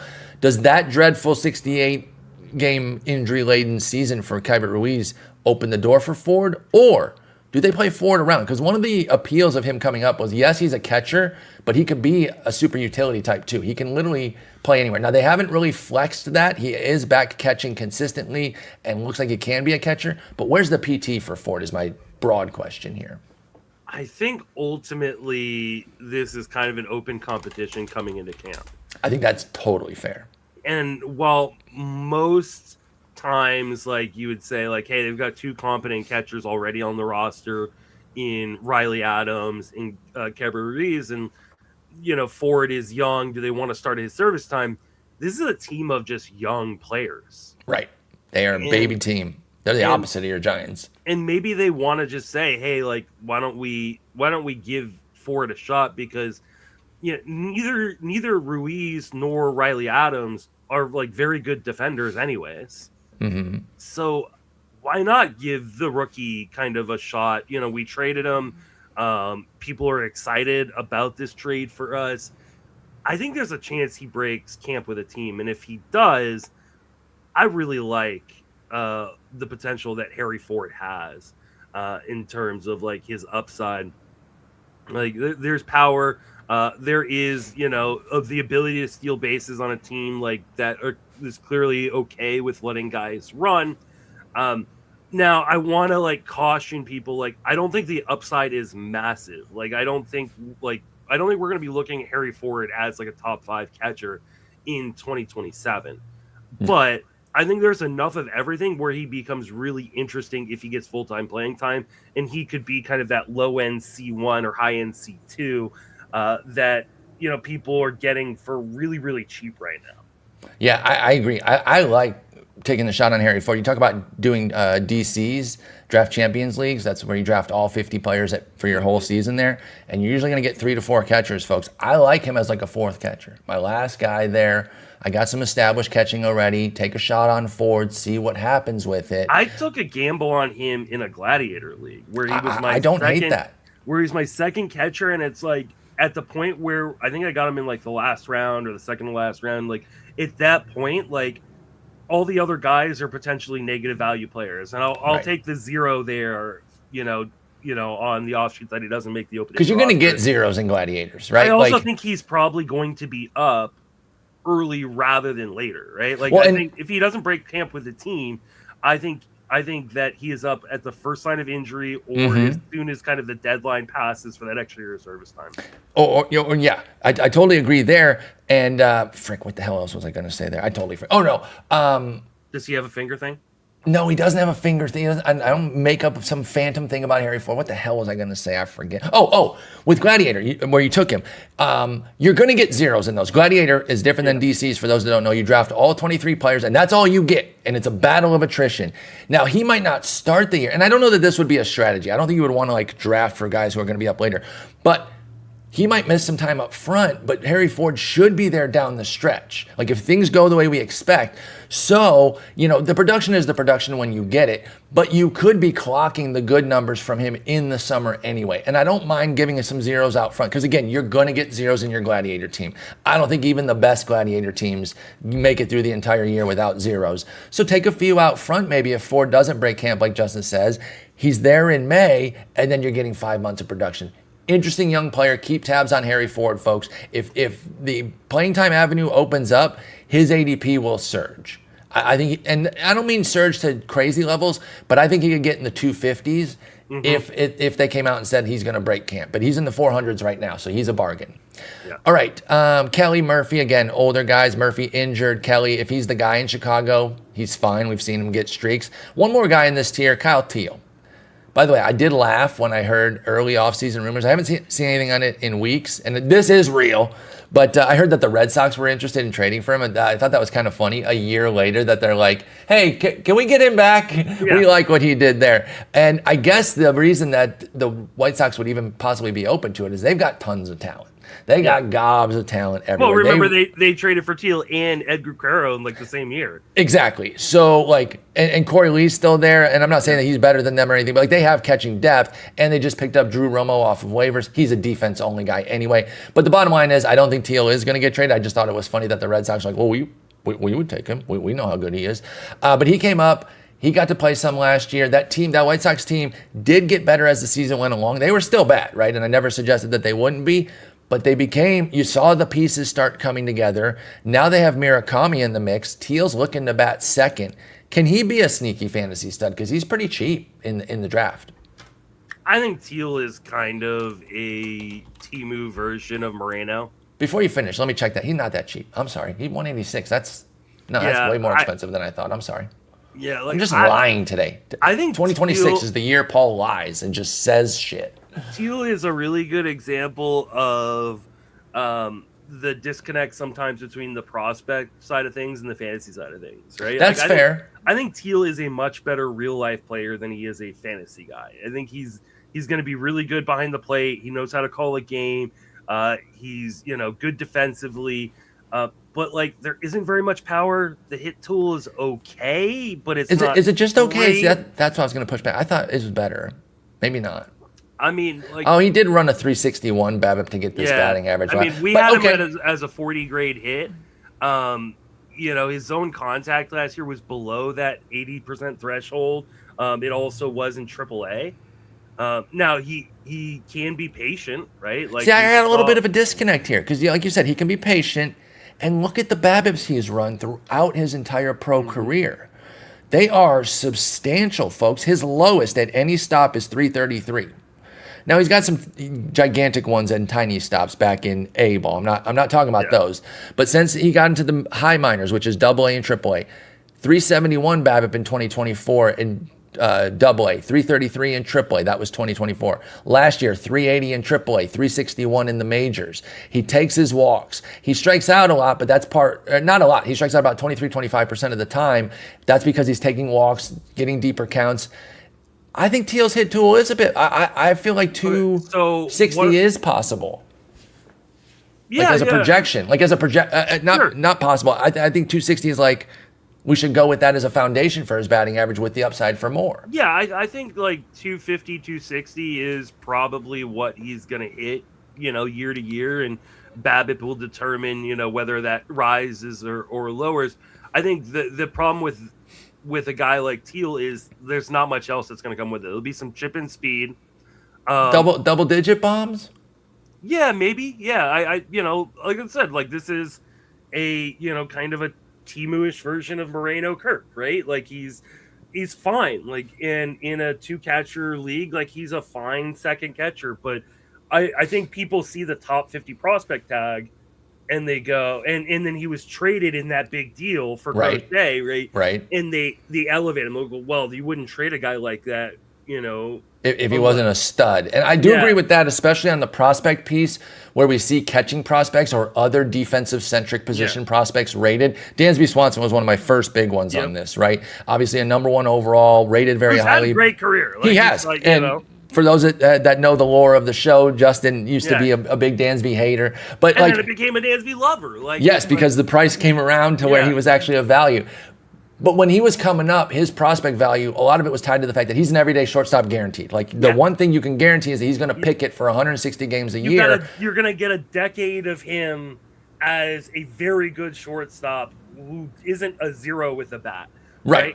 And he was coming up at a time in which it wasn't the shortstop depth that we've got now, right? Exactly. Like, if he was coming up now, he probably wouldn't be as highly rated a prospect because the offense at the shortstop position has just exploded with talent. Exactly. And so I think people would have a better frame of reference. But I do agree with you on that. Like, be careful. And Eric himself acknowledges that our prospect rankings are going to push catchers up because of the value that catchers have in the majors. He's acknowledged that is one of his bias points, is that catchers get more love. So you do have to be careful there. But with Teel, calling him the bargain version of Moreno and Kirk, that's appealing to me. Because getting average late is very difficult. I think he's a really fun C2, especially if you went for more of a power-oriented guy like Alvarez as your C1. Especially because when we get to like the next tier, the tier after this one, a lot of the guys in the next couple tiers are going to give you negative value. Like this is they're gonna bludgeon you. Teel is potentially the cutoff point of like, okay, this is who I'm comfortable with as a C2. Everybody else, you're taking dart throws and hoping you hit. as opposed to like, hey, I feel pretty good. I'm going to get my value back, if not more, from Teel and everybody above Teel. Now, here's the one thing I got to say, though, is like I do think, and I brought up his ADP, he is at 186. So the market's not seeing him where we're seeing him. Like, they're seeing him as like part of the potential C1s. I mentioned pairing him up with Alvarez. To do that, I'd have to take them back to back. And this is the problem with, like, I think people are going, oh, look, like, he's 23 years old. He's about to turn 24. Like, he's super young. He's a former top prospect that was traded for Garrett Crochet. Mm-hmm. You know, like, but here's the thing. Like, they have Edgar Quero there, too. Like, these guys are going to split time. Is Quero a glove, or a no-glover? I can't remember. Is he a bad defender? I don't think he's like an atrocious defender. Okay, but, I thought Teel had a big edge on him defensively, and if that's not the case, then they could. I think Teel does have a big edge on him defensively, but I don't think that means that Quero is like a bad defender necessarily. I think got it. At worst, I think he's below average, but I think he's, you know, we had him coming up as like a 40-45 grade at, you know, behind the plate. It's like, so not kicking the ball all over the place. Yeah, now, he could be league average. We have Korey Lee still on the team and Quero as the starting DH. And that's where you're getting these like rumors, like, could they trade one of these guys? Like, right. I don't know that they do. I don't either. It would be so funny if they traded him back to the Red Sox, though. Teel. Be great. Immediately get him right back. Okay, so I do like Teel. I am a little bit sticker shock on the price because he's going ahead of Jensen. Now, he's got way more guaranteed PT, right? So then there's that balance. I will say he has more guaranteed PT, but it's not like we're saying like, oh, he's guaranteed for 500 plate appearances. Exactly. Right? Like exactly. He's probably still like a 380, 400 guy. Like, I think he's 450. Okay. Right? Yeah. Okay. I think he's 450, but like 450, but like, does that move the needle versus a 350 Jensen? I don't think it does. Especially with what Jensen can do. Yeah. Exactly. Like I think I'd rather take the gamble on Jensen, especially on a better team. I do agree there. Yep. I do agree. Yes, the Royals right now are better, but I think that could be a close fight this year. I think the White Sox could take a step. White Sox are interesting. I'm early on that train, folks. I'm gonna back pat on that. Well, let's let them become something before I do that. But I like this team a lot. Like, they are scary. They have a lot of talent coming. We said all along, like, hey, like, it's watch gonna be out. a process, but I like the way in which they're operating. Yep, they are doing a lot of good things. So okay, Teel, again, if you like him, you do have to pay. So Justin's ranking is disagreeing with the market here because he's got him down at 24 and Teel is the 16th catcher off the board. So there's a discrepancy there. I lean closer to the market, but not quite with the market because the group of guys that we were talking about that we really like Dingler and Stephenson and Jensen, they're all cheaper. And Dingler and Stephenson are significantly cheaper. So while I do like Teel, and I think I like Teel a little bit more than Justin, that price point is a little bit scary. And then Jason Collette in the comments Quero's all bad. What up, Jay? And Jason knows because the AAA team for the White Sox is in Charlotte. That's right. Like, he says Teel is much better option throwing framing back there. Quero's all bat. So, you know, we'll listen to Jason on this one because he definitely is plugged in with their AAA system. All right, Jason, tell him that Teel's actually good because I think he's pretty good. All right, let's go on to the next group here. This is another fun group. He's good, not great. Like that's fair. I'll accept that. Good, not great. People are drafting and thinking he's going to become great, and then he's just good. They're putting some expectation out there at pick 186. I do agree with that. All right, our next group here, I like the titling again. You did really well on these past balls. Freddy Fermin, Keibert Ruiz, Edgar Quero, the aforementioned bat-only guy. Bo Naylor, another kind of bat-only or at least bat-first guy. Carlos Narváez, and Patrick Bailey. So we are in the low tiers here. This is draft champions where you're drafting these guys, 15-teamers if you really waited on C2, or the crazies like Justin and many of our listeners who play like 20-team leagues, 25-team leagues, and all that sort of stuff. You need to know about these guys because these are going to be guys that are going to make rosters if you are playing a 20-team league. Fermin, by the way, you need to change his label. You put him back on KC. He's in San Diego. Oh. Which I did. I forget with who, but I put a picture on his old team as well. You know, that's my software wasn't updated. Exactly. It just pulled in last year. So he's going to have his first full year with San Diego. They traded for him last year. by the way, that was a good trade for KC getting I think so. Yeah. Burgett and Kolek. I thought that was a nice deal. I don't mind Fermin. I don't think it was terrible for San Diego. It was win-win-ish, but I thought that KC did a great job there. So Fermin, going to be the dude. You mentioned Campusano's behind him, but I think that's going to be like a 65-35 type of thing if Fermin can do his thing. But can he do his thing? Because I think, if I recall correctly, didn't he go out to San Diego and not perform particularly well after the trade? He didn't perform very well, but we give him a little bit of a pass, just being traded. Getting traded's hard, yeah. And he's got the role. Like I don't think that they're going to make him share that role very much. So I think they're going to give him Freddy Fermin an opportunity to kind of be the everyday catcher, with Campusano being kind of the backup. Guy who can also DH or play first if they want to try to get Campusano's bat. But Campusano's terrible behind the plate. Fermin is not. And that pitching staff, they want that pitching staff quality to be catching. To be comfortable. So I think Fermin is just going to be an accumulator type. Totally agree. Like in a two-catcher league, 15-team two-catcher league, he makes sense. He's going to be one of my top targets if I decide to wait towards the end. If I go crazy waiting, yep. I could take him as kind of my last chance saloon, because it is going to be, I think, a full-time starter. And yes, he was bad last year, both with KC and San Diego, Fermin was. But 2024, he was cromulent. Yeah. 6 homers and a 271 average and 368 plate appearances. Extrapolate that out to 450. I do think that that's a fair projection. I don't know why the batting average projections for him are so low.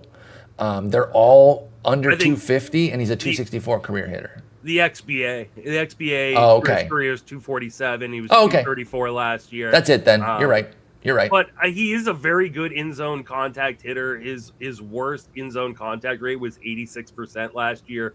I think he is going to outrun those projections from a batting average standpoint more often than not. Obviously, BABIPs will influence that, and there's only so much you can do to control that. But here's the thing, yes, he wasn't good last year, but he still gave you batting average, and this is one of the things. You're not going to get negative value from Freddy Fermin like you will with a lot of other guys in this tier. Yeah, because they'll bludgeon you with a 210 average while getting those piddly 5 homers and 26 ribbies. He at least gave you a 250, which is pretty solid for a bottom of the barrel second catcher. Yep. All right, next up is Keibert Ruiz. We briefly talked about him with Harry Ford. I don't want to get into him. Quero, we just talked about, bat-only guy. If he's a non-catching catcher, how do we feel about Quero? Let's get a little bit more into him and his fantasy value. If we're putting aside the fact that he doesn't need to catch very often, if they keep the Korey Lee third catcher option so that Lee and Teel are catching and Quero can just commit to hitting, is he not a stud?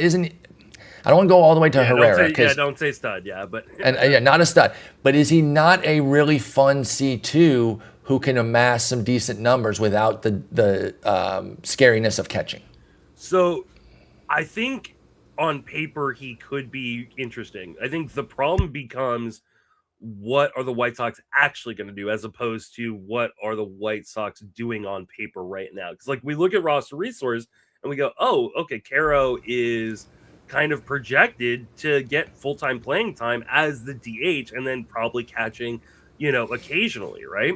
Mm-hmm. Well, they also have Miguel Vargas, who's not a very good defender at third. They also have Murakami, who there have been a lot of questions about what his defensive home is going to look at. They've got Luis Robert, who gets hurt all the time. They've got Benintendi, who gets hurt. They've got a lot of guys who could rotate into that DH spot. They've got Lennon Sosa, who is coming off of a sneaky good season. Yeah, a really good season, not in the projected everyday lineup. Why wouldn't Lennon Sosa be a good option there? So because he was a league average bat. He did rip 22 homers. That was a nice season for folks. But this is a team full of league average bats. I hear you.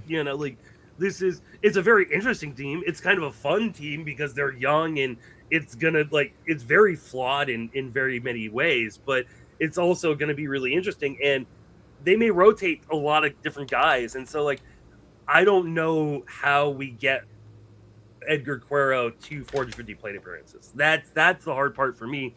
And while he does is kind of a bat over real life player type of guy. Like, he's a really good bat. Yes, he is. I'm cutting you off before you say it. He's a really good bat. I don't You know. don't think so? Look at his minor league numbers coming all the way up. 4% barrel rate last year. Like, what was your barrel rate? Now, my barrel rate was not very good. I'm gonna be honest. Like, it was not a very good season. No, I know. Like, again, I don't want to gush over the MLB sample. It wasn't like super shining, but it wasn't bad either. 268, 5 bombs, and 403 plate appearances, and a minor league. Pulling up the stat. Yeah, bring it up. So, minor league track record is pretty strong too. Now this will give us this StatCast with 403 plate appearances. This is a better sample than like Jensen and what we were doing with his sample here. So I am eager to see where Quero's at. So here, like, people are gonna say, "Ooh, look, like, really good trace rate," but look at the power metrics. Like, it's not great. It's not great. Not barreling the ball. Not bat speed. No bat speed. One of the big issues is the launch angle again. So like, hey, like, yeah, he had a pretty good average exit velocity. He had a decent, or a pretty good hard hit percentage. But again, it's easier to hit those balls on the ground, right? It's right. So you can flex those great numbers just with ground balls. When you have a 50% ground ball rate, like, I don't know if he's going to unlock that power. He could, and I don't mind taking a gamble on him, especially if he's like my third catcher. Oh, but yeah, in a DC third catcher, I love that. I love Quero in that kind of scenario. But as your second catcher, where, like, if it doesn't work out, you're going to have to drop him and then go get what? Like, I'm fine with that. I don't know. I 15-team league, I don't want to be playing in the catcher free agent pool that much. But I think early on, there's going to be some pieces that might emerge. I think catching is deep enough to facilitate an early season move or two. Where, again, we'll have to see. But I think you're selling Quero a little bit short here, and I think he could be a viable C2. I think the nice part about Quero is, like, he's the 26th catcher off the board. So, like, it's not a high investment. There's just a couple guys maybe that I would rather take the dart throw on. I cut him and I pick up Ford before Ford gets called up or something. Listen. Or Dalton Rushing before he gets picked. Like, if you have to make a move with a catcher, I'm not going to sit here and pretend that it's not going to be bad in a 15-team league, okay? I don't want to downplay that. But I would take a shot on Quero, and that's a worthy enough gamble to me to potentially get a mostly full-time DH who can qualify a catcher. I'll take that shot at the potential of maybe having to cut him if he's squeezed out of that PT or isn't quite as good as I thought. So we shall see with Edgar Quero. Let's continue on here. Bo Naylor. We're on year, 74 of his career? No, another guy that feels like he's been around forever, but is still just age 26 this season. But it's not getting any better, Justin. He hit 195 last year. He did hit 14 homers. But this is the kind of guy that we're talking about who can bludgeon your batting average. 195 last year, 201 the year before. I don't care that he hit 14 and 13 homers when you're doing that. He does have a solid plate approach, or 11% walk, 24% strikeout rate. So those are decent plate skills. Can he do anything with the average at all for Bo Naylor? Because if he can't, then I don't want any part of this. I don't think I can. Then I'm out. If he can't hit better than 2.25. Actually, maybe I can. Okay, tell me why. His zone contact went from 82 to 88% last year. He did have a 222 BABIP for Bo Naylor, and I need to acknowledge that, right? If he was striking the ball better and getting stuck with that 222 BABIP, then there is upside there inherently. The problem is he's got the opposite problem of a lot of guys that we have talked about, which is all he does is lift the ball. And so that's going to eat up BABIP too. Then you can't just put BABIP progression because ball in the air, that's not going to create extra hits. He had a 51% fly ball rate, which led to an almost 13% infield fly ball rate. Those are free outs. Those are automatic outs. Yeah, and I mean, he is left-handed, so he can take kind of advantage of that park a little bit, but and that's where you get the home runs. I do see a world in which, like, he pops off 25 homers. But at that point, I could eat a 210. I can't eat the sub 200. Yeah, though. The problem is, you're like, every projection system has him 220 or below. So bad. Like, I want to like Naylor. I'm gonna miss him though. Yeah. I'm gonna miss the boat on him if he pops off, and I'm okay with that. I would rather take Quero, just straight up. I mean, the other problem is the 3-year-old problem that Cleveland loves Austin Hedges. God, they do. They absolutely just love Austin Hedges. Can I say with good reason though? Well, yeah, he's an amazing catcher, and by all accounts, defender. a wonderful dude. Like he's a team leader type through and through. Like he earns his value. He earns his salary as much off the field as he does on the field. From everything I've heard about Hedges. I get it, but like Bo Naylor's never going to be that plate appearance monster. Absolutely agree with that. But wait. Isn't that actually better with the batting average then? Probably. So I'll steal my 20 homers and try to get as least amount of batting average damage as possible. If I'm a Bo Naylor person, this is what I'm thinking. I want him to lose some plate appearances maybe because I don't want that average to bludgeon me as much. He's just never gotten close to 20 home runs. Like I don't. No, I said 20 because you said he had the upside to maybe rip the big power. I'm with you. I'm out. I cannot do this. I'm just trying to think of the rosiest scenarios that people can think of. I've got him down here for a reason. Right? Yes, that's exactly it. He is ranked down here for a reason. And you even put your first line. I understand why some people love Bo Naylor. I get it too. I get why you want to make this a thing. I've stayed too long with players and tried to make it a thing as well. But I'm off the Bo Naylor ship for sure. Anything from Narváez and Bailey. I mean, Bailey's a guaranteed PT. That's not necessarily good, though, because he is somebody who can then really beat you up with the bad batting average, right? Like, his plate appearance, his volume actually works against Bailey, in my opinion, because I don't want 452. I know we keep saying plate appearances for batting average, folks. We do understand that at-bats is what really matters. So I will say the at-bats here. I don't want 409 at-bats of a 222 average from Patrick Bailey. So I would actually think that the one thing that people would say about him is he's a great defender, so he's going to play. That's why I'll take him. He doesn't accumulate shit. There's nothing to accumulate except a bad batting average. I don't think Patrick Bailey is draftable in any format ever. He is a pickup off the wire to fill in just so you can get some ancillary runs and ribbies. I'll disagree in draft champions. Okay, draft champions. Yes. Yeah, because he's so you avoid zeros. Because you avoid zeros, and even though he will beat up your average a bit, I would rather that than pure zeros. I do agree. I don't want to say no formats. Other leagues that defense matters. He should have won the Platinum Glove. Okay, you hit me with a defensive league. Yeah. Yes, if there's something like that, I will. I shouldn't have said no league, but there are very few league formats where I would really want Patrick Bailey. And the tough part is I really like him as a player because I love a good defensive catcher.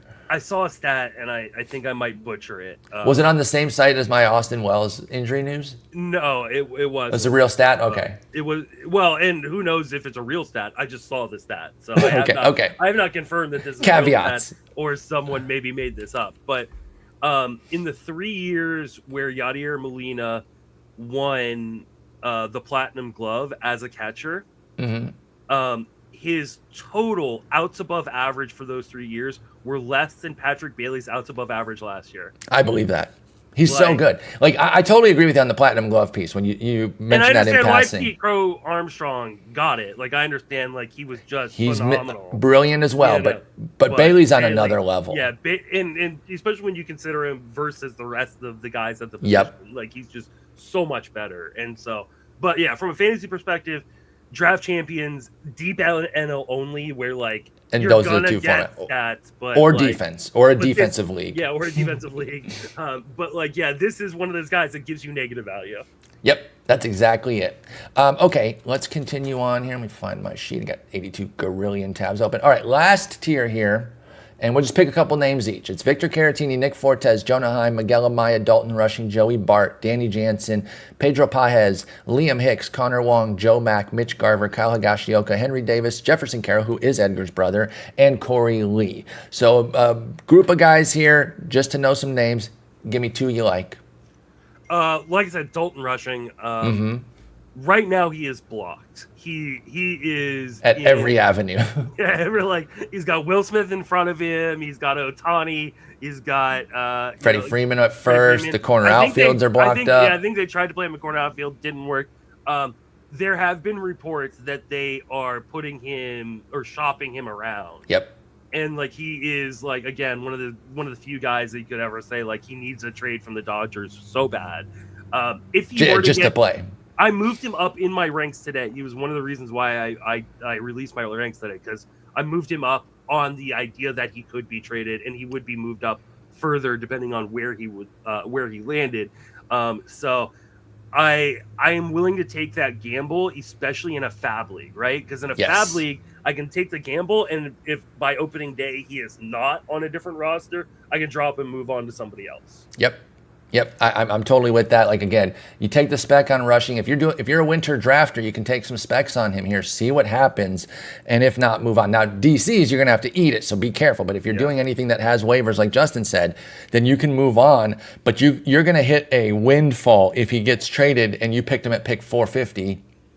Thinking that he wasn't going to play, and then all of a sudden he's traded out to Cleveland and he's their everyday starter. I just made up a random team, and they're not going to trade for him because they want to commit to Naylor for whatever reason. But, I guess that's the thing too, though.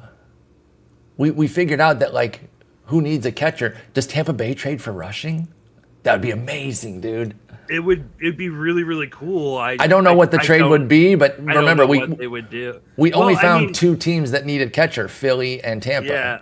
I mean, they do have like a surplus of left-handed outfield bats. Like, could a Josh Lowe for Rushing deal? Like, I don't know where Lowe would play. I'm looking it up because the corners right now are Pages and Teoscar. Edmonds in center. Are they sticking with that, or are they going to put Pages back in center? We have Edmond in center, I should say. I don't know if that's their plan.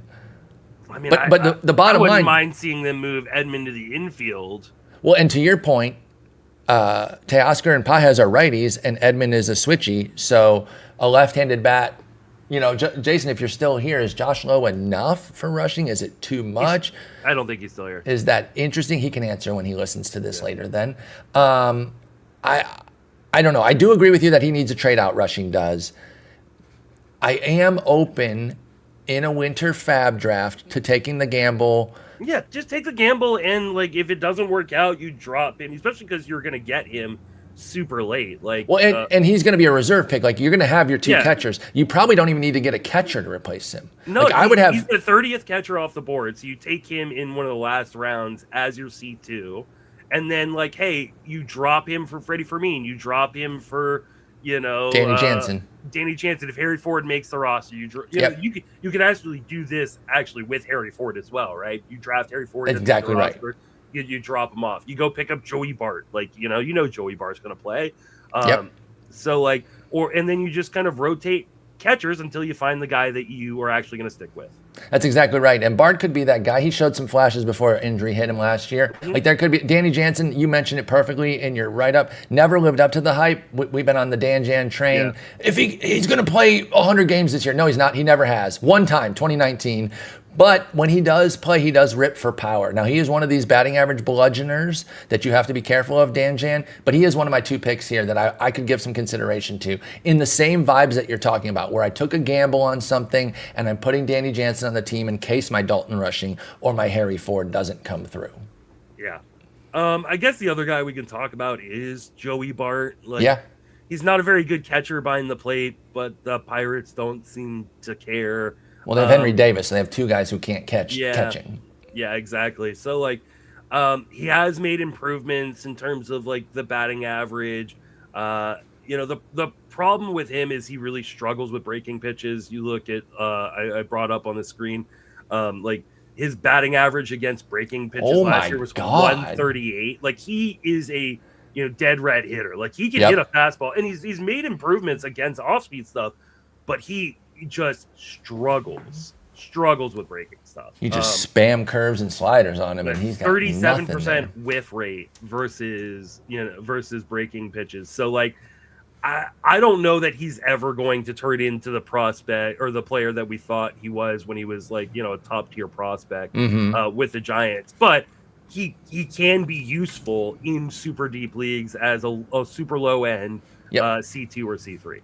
Totally agree there. My second guy would be Miguel Amaya, prospect for the Cubs. He is behind Kelly right now, but Carson Kelly, like, that's what?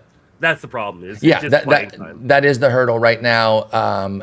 But if they're like a 50-50 share, I'll take half a catcher with Amaya. His bat is impressive. Like, it looked pretty good last year. He is a little bit of a free swinger, not in terms of like a ton of strikeouts, but he doesn't take walks. He's up there to hit. And I think he could be fun this year. So Miguel Amaya, again, deep league, if you're looking for something that could pop big. Timo Yanir Diaz, where like he doesn't have any idea where the strike zone is, but he's actually when he rakes, he rakes. He's actually a pretty decent hitter, right? Yeah. He's not going to pop 281 again, but like 260, I think is well within the cards. The problem is just the playing time. I just don't know what it's going to be. Yeah, we don't like Carson Kelly. And Carson Kelly is a very solid major league catcher with a decade under his belt. So I get it, especially for a contending team like the Cubs. But there we go. That's the catcher preview. Great work on your rankings. Again, you're going to continue to update these throughout the season as we do, off season as we do with our rankings. But this is a really fun pool. I think there's a lot of different ways to play it. Again, 2 catcher versus 1 catcher creates a lot of different dynamics as well. But you can go a million different routes at catcher this year, and I think it's going to be very fun to play out. So we look forward to the rest of your updates. And again, I don't know where we're going to go next week with positions as far as like first base, like the traditional around the horn, or maybe we go crazy and we do relief pitchers. Who can say for sure? But we will be back next week, hopefully with our boy Joe. But until then, Justin, I'll talk to you later. Take it easy.